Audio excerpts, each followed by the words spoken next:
how to immerse yourself in English. So, immerse yourself in English means that you have to put your thinking on mind.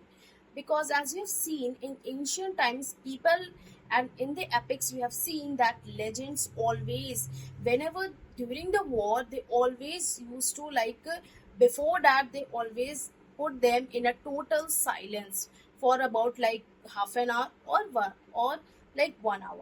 So just they try to put in the total silence and they tries to communicate with themselves only, because communicating with themselves, with trying to get upon with the moves and trying to get upon with more clear and smooth way, like how they can incorporate new techniques during the war so that they can fought the war very bravely. So that this the same technique you have to apply it in English also.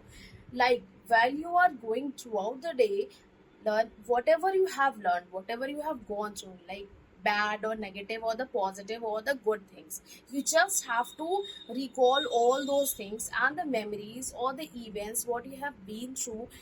Just try to put them in your mind. Even if you don't love to write, just try to think about themselves.